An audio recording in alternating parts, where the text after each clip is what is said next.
Hello mga ka-Felds TV, welcome back po sa ating channel, and for today's video po ay mag-a-update po ulit tayo sa Golly Rose Earning App na mukhang mayabo na. At kung bago po kayo rito, huwag po nyo kalimutan mag-subscribe, mag-like at mag-share po nating video para lahat po ay notified. Click nyo na rin po ang notification bell para lahat po ng ating pong future video ay ma-update po tayo. So for today's video po ay nais ko lang pong i-dare ang lahat ng mga nag-invest dito sa Golly Rose na kung sakaling talagang mag-shutdown siya, I challenge everybody na makipag-coordinate sa mga otoridad na i-report po lahat po ng mga number na katransaksyon sa GCash. Kasi nung nakaraan po, sa GMR kasi ay gusto ko sana mag-report, kaya lang pinigilan pa ako ng asawa ko. At sabi nga niya, hindi nga nag-report yung nalugi ay 10,000 at 20,000. Ikaw pa kaya na 1,500 lang nalugi sa'yo. So, pinigilan ko na rin po sarili ko kasi syempre hindi ko naman alam kung sino yung kalaban o sino yung kakampi.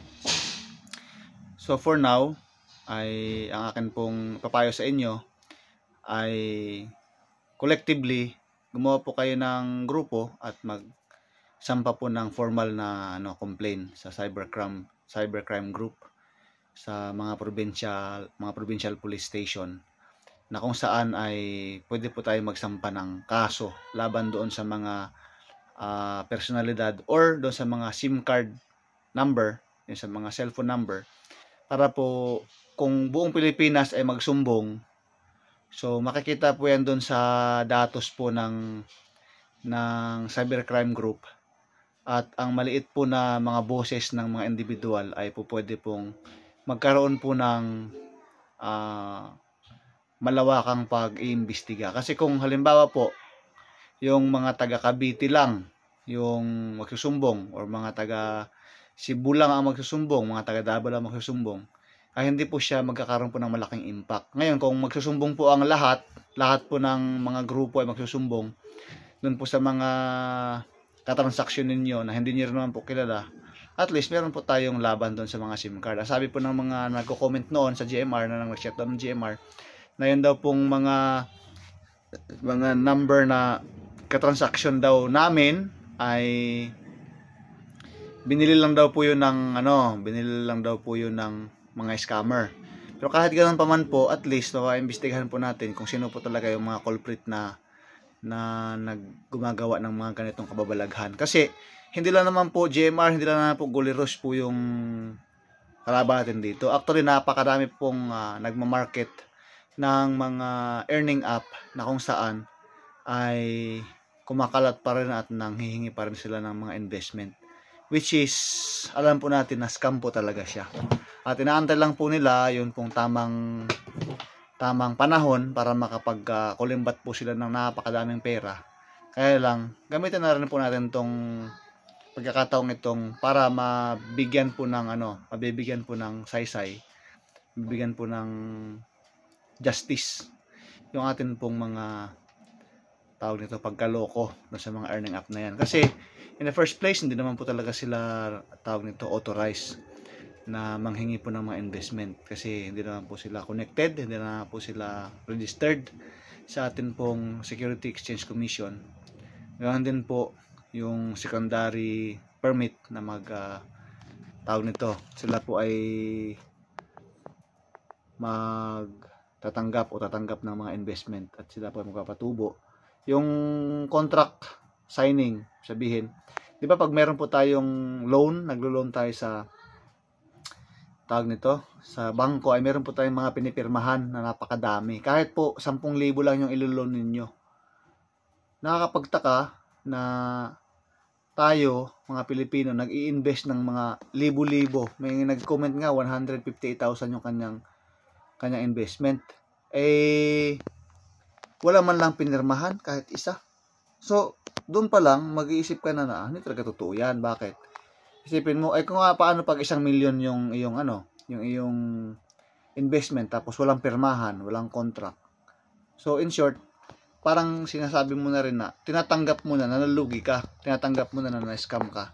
Kasi ganito sa Pilipinas lalo tigit ngayon, mag-i-election na po.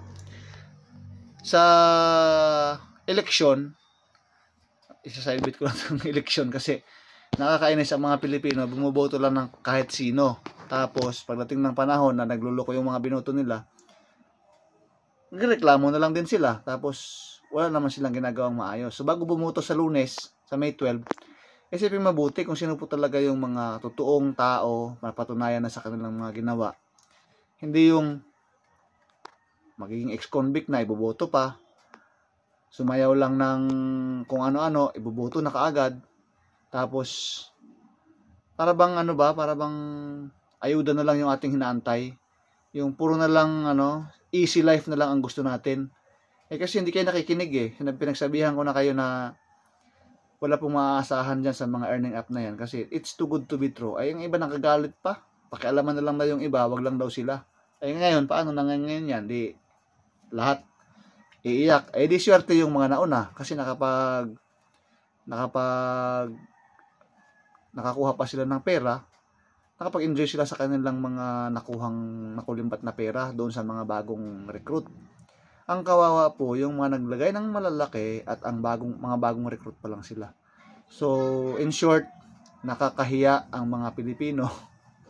Wag na po tayong magpaloko kasi po yan naging culture na natin na tinatanggap na lang po natin yung mga kalokohan na ginagawa ng ibang tao kasi nga tanggap lang din na po natin yung mga kalokohan nila, nagpapaloko lang din po tayo. So, ang kasabihan na walang manloloko kung walang magpapaloko ay talagang sapul na sapul tayo niyan lahat kasi kapaloko tayo sa mga easy money na yan, gusto natin kumita ng malaki.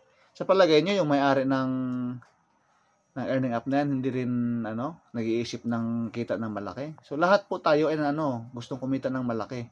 Kaya lang, sa anong paraan natin kikitain yung mga kita na yun. So for now po, payo ko lang po sa lahat na sana po ay collectively, by group, kung meron po kayo talagang para sampahan po ng formal na reklamo, yung mga number po, yung mga personalidad na nakikita po natin sa atin pong GCash transactions, gawin po natin kasi sayang po yung actually nasayang yung effort ko nung sa GMR kasi wala naman akong nakita nag-update na nagreklamo. Sabi nila magreklamo daw sila. Pero wala po, wala. So napakadali lang naman po magreklamo. Punta lang po sa NBI or sa cybercrime group sa mga provincial police station at maghain po ng formal na reklamo. Wala naman pong bayad, pero ang bayad po niyan ay yung notarize. So kung collectively naman po, di isang notarize lang po yun. Grupo na po yung magreklamo at magsampa ng formal na reklamo based on the evidence. Yung mga screenshots lang po sa cellphone, pwede na po yun. At nakausap po na rin po yung aking kaibigan na major. Sabi po niya, punta lang daw po sa cybercrime group. Kaya lang, unang reaction ng mga pulis, tatawa lang po sa inyo yan kasi bakit nagpaloko po kayo sa mga transaction na hindi naman talaga legit, wala naman pinipirmahan. Tapos sasabihin sa inyo na mga employee kayo ng mga earning app na employee. Bago ka maging employee, meron po tayong tinatawag na contract kung permanent po ba kayo, 'di ba? Bago po makahanap ng ng trabaho, napakahirap po. Kaya magreklamo po tayo. See you in our next video.